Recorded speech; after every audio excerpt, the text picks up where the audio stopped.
Hello and welcome to The Bottom Line on TVP World. This is where we unpack some of the main business and economic stories of the day. I'm your host, Marie Cato. If you aren't able to keep up with all the changes and pivots in Donald Trump's trade policy, no one blames you. It's been a wild ride this week, and who knows what is round the corner. Global markets have been rallying since Trump announced a pause on the reciprocal tariffs for 90 days on 57 countries, but increased China's duties to 125%. But that's after China hit back with tariffs at 84%. Let's go to Jan Kitty's report for more. Okay, it's very important. Thank you. Once again, Donald Trump has left the world bewildered.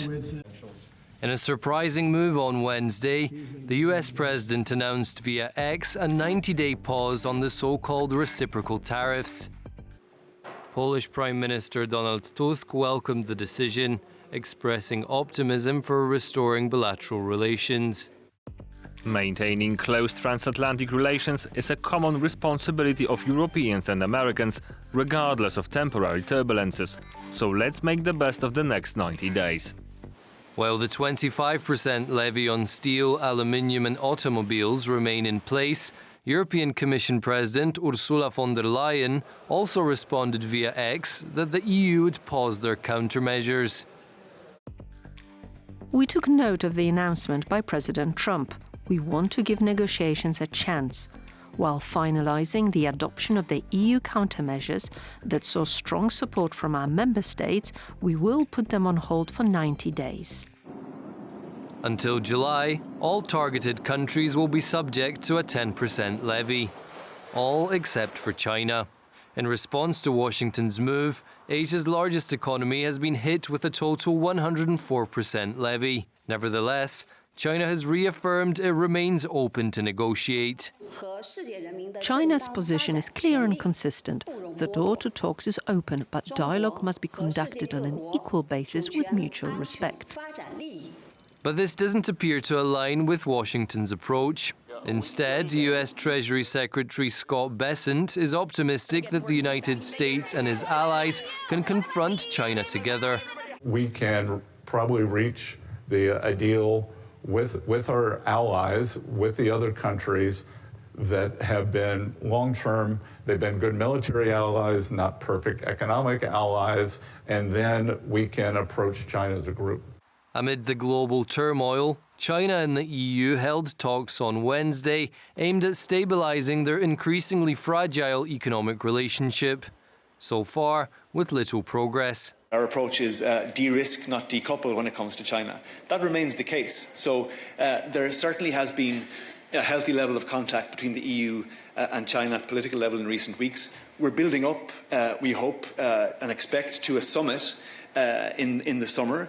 July 2025 will mark the 50th anniversary of the EU-China trade relations. But with geopolitical tensions rising, economists warn against deepening cooperation in some sectors. I doubt it should be used to enter into closer relationship when it comes to defense and dual-use products.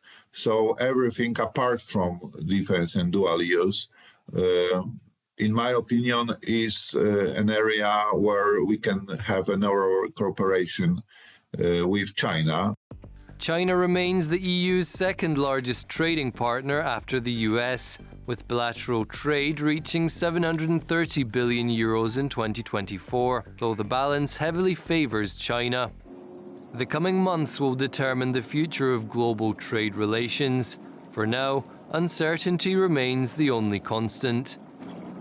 As much as the ensuing global trade war is inundating European economies, the EU has other priorities on its agenda, namely its defence strategy and budget. And with all this to address and many questions to answer, I am pleased to welcome the Polish Deputy Minister of Finance, Paweł Karbownik. Hello and welcome back to the studio. Thank you. Hello. So I have to ask, are you surprised by the turn of events, the last 24 hours and the rallying of global markets? What do you think of Donald Trump's latest decisions? Who isn't?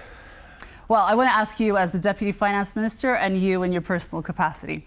No, I think everybody's surprised. Obviously, the President must have seen that the situation is deteriorating substantially and that there are major risks. So he basically decided to backtrack a little bit on other partners than China. And also that China took a much more aggressive stance. Let me recall that Europe did not retaliate immediately. We are open for talks, we are open for negotiations and for making a deal. And we are not for trade wars, because obviously trade wars are very costly to all parties, especially to our economies and to our businesses and also to our people.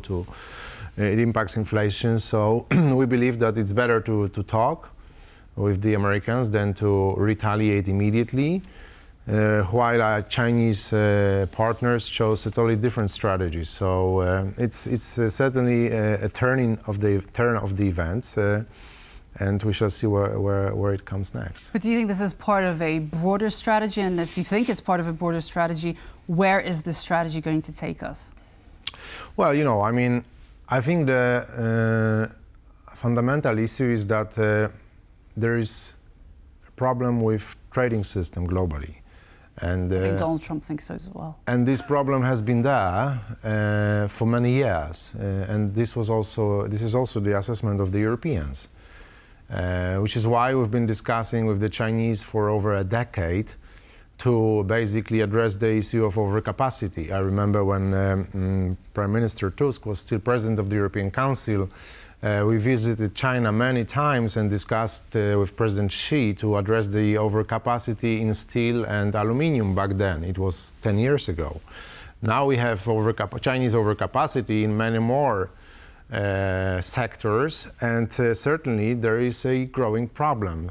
Back then, President Xi promised to address this issue. It's not been addressed, so I don't think we should be surprised that some governments are reacting in a more aggressive manner, because after all, if we want to trade, it has to be a fair trade. Only that makes sense, and there are doubts whether the Chinese exports are not subsidized. Well, Ursula von der Leyen has already reached out to China on Tuesday. I believe she had a phone call with Chinese Premier Li Qiang, if I'm pronouncing the surname correctly. What do you think of that initiative? Where do you think that will take Europe?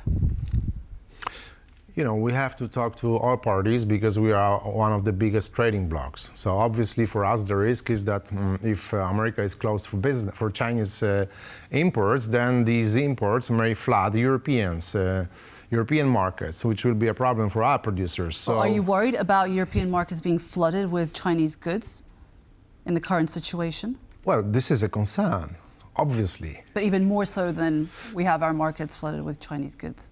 Absolutely. That's why, for example, we have already put tariffs on Chinese electric vehicles. So, if there is to be much more imports from China and massive imports from China because America is closing, then it's going to be a problem for us. So I think we have to speak to the Chinese and we have to exert this fair trade balance because, again, there are subsidies which are not allowed. We know that the Chinese businesses are subsidized by the government. And that's why there is a massive overcapacity in China, which is flooding global markets. And there is imbalance, which has to be addressed. So maybe the Americans took it a bit too far. But, we shall see what comes out of it, because this problem, this structural problem, has not been addressed for many, many years. But we're in this interesting configuration now, an unexpected course of events. But we had U.S. Treasury Secretary Scott Bessent. He said something to the effect of the EU should not ally itself in the tariff war with China because that would amount to slitting your own throat. Instead, it should make a deal with the U.S. and then fight together against China on trade. What do you think of that? I would agree to great extent with Secretary Bessent, except for the part where he uses the word fight, because I believe we have to negotiate. Be tough, but negotiate. There is no need for trade wars or fights. We have to find a common solution. So I fully agree that we cannot align with China against the US. It would be absurd because, the problem that we are having in the global system is coming from China, not from the US. And also on the geopolitical side, we have to remember that the Chinese, companies are supplying the Russian military complex. 80% of the imports to Russia of dual-use goods is coming from China. So China is a problem, common problem. But we have to talk. I mean, this is 21st century, so it's time for negotiations. But now that we have this window of negotiations, because I assume that this is what this 90-day period will be used for, how will China factor into these negotiations with the US? So I think I would distinguish the situation between China and the US and Europe. So there is certainly trade war between China and the US, whereas our response in Europe is very cool-headed. So we are calm, we are analyzing the situation. We'll have finance ministers in Warsaw this Friday and Saturday for the informal gathering of finance ministers and EU Central Bank governors, where we will discuss all these macroeconomic impacts of trade and how we could respond in a smart way, because again, we are not here for trade wars, we are here for trade deals. Negotiations, yeah. But it's very interesting because I think Europe is like a Buddha. We are like calmly assessing the situation, whereas there is lots of agitation on the side of the Chinese negotiators and maybe some. Well, U.S. is also quite aggressively approaching China. So I mean, we are in a sort of different category at the moment, at least, because this, as you indicated, the situation is quite dynamic. Dynamic, exactly. But you sound pretty calm and positive. Are you able to tell us what is realistic for the EU to achieve, and possibly what might be achieved during the next 2 days at the EcoFin Council? I remember President Trump in 2018 at the G7 summit in Canada, where we negotiated trade also with him. And I remember him saying at the end of these talks, tariffs down, barriers down. So he wants to lower tariffs and barriers, right? We want the same.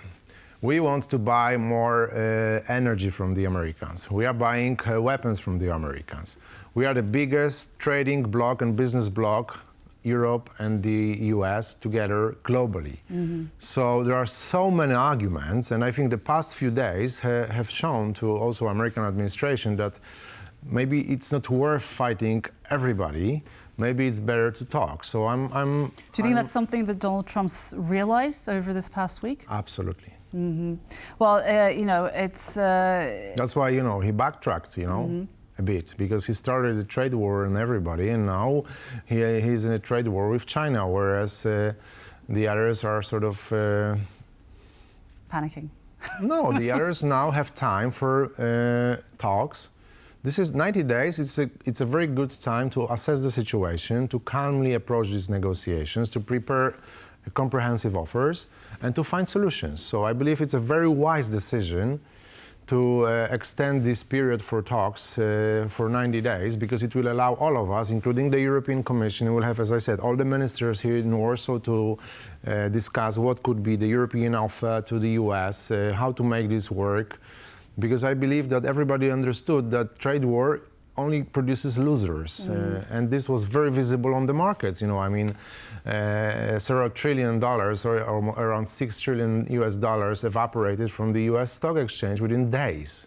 So this is quite massive. It's around 10% of American GDP. So it's not negligible. Yeah. I know that you can't give me any firm details at the moment, but do you think that the EU can achieve something concrete in those 90 days? Absolutely, yes. That there will be good news for European-American trade? I cannot say that there will be good news because we don't know how these negotiations will go. But certainly I know that our offer was on the table to buy more LNG, to offer zero tariffs for zero tariffs.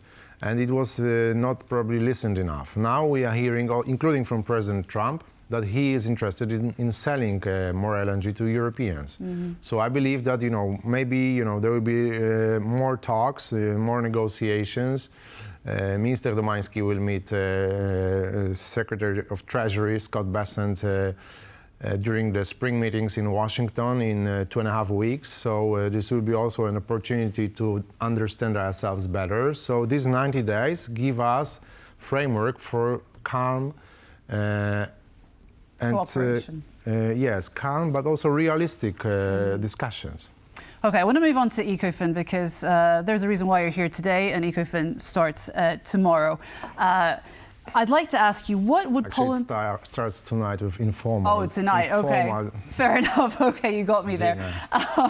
Well, that's where all the business actually happens, the informal stuff. What would Poland actually like to secure during this EcoFin Council? Concrete stuff. So, very concretely, as I said, we will have the whole day to strategize exactly about how to use the 90 days that we have now for these trade talks. We will have 3 sessions with central bankers, with financial agencies, with all the ministers to look through what happened on the market and what could be the way to find a compromise. That's the first thing. And secondly, we will obviously address defense financing because obviously for us, we are spending here almost 5% of GDP on defense. And this is a huge amount of money. We would like to see a common approach to defense financing in Europe. Obviously, there is an offer from the European Commission, which is very generous. Actually, it's historically the best offer that exists on defense from the EU. So we will certainly discuss that. But the question is, what are the next steps? Exactly. And I wanted to ask, in terms of the different ideas that have been floated around in terms of putting that defense strategy into practice amongst the European member states, which one is the one that has gained the most popularity and the most support? I cannot reveal any secrets yet because, just a little bit. Because it's not my job, but certainly, there will be a proposal on the table from Bruegel think tank in Brussels, which suggests certain solutions, like creation of a special European defense mechanism, which would aggregate demand and offer loans for member states, also some cheaper loans to those who are closer to the Russian and Ukrainian border, like Poland. But we shall see what are the reactions of member states. For the moment, it's the proposal of a think tank. It's an independent analysis, because we wanted to, ask the experts and professors to assess where we are on defense financing and what needs to be done. Whether the member states will share this view, I have no idea. We shall see. Okay, well, fingers crossed for that. I also just wanted to ask you about the Coalition of the Willing, and specifically the meeting that is happening in Brussels today. What outcome can we expect in terms of concrete steps to come out of that meeting? Coalition of the Willing, what do you mean? Well, the coalition, of the member states coming together in support of ensuring that there is support for Ukraine, ensuring peace is implemented in Ukraine in a very tangible manner, because we know that President Zelensky wants questions like, will countries deploy soldiers on land, air, sea, how significant those forces will be. We know that Poland is a little bit skeptical in terms of bringing its troops into Ukraine. We know that France and the UK... That's very diplomatic. That's part of my job. First of all, it's not going to be a matter for finance ministers. No, I know, but that's not exactly my question. My question is, how will, in terms of the defense spending that Poland is allocating, how will we reconcile, and also Europe, how do we reconcile the defense spending that member states need to allocate for themselves, logistically and financially, with supporting Ukraine? And that's part of the issue that is being discussed in Brussels today.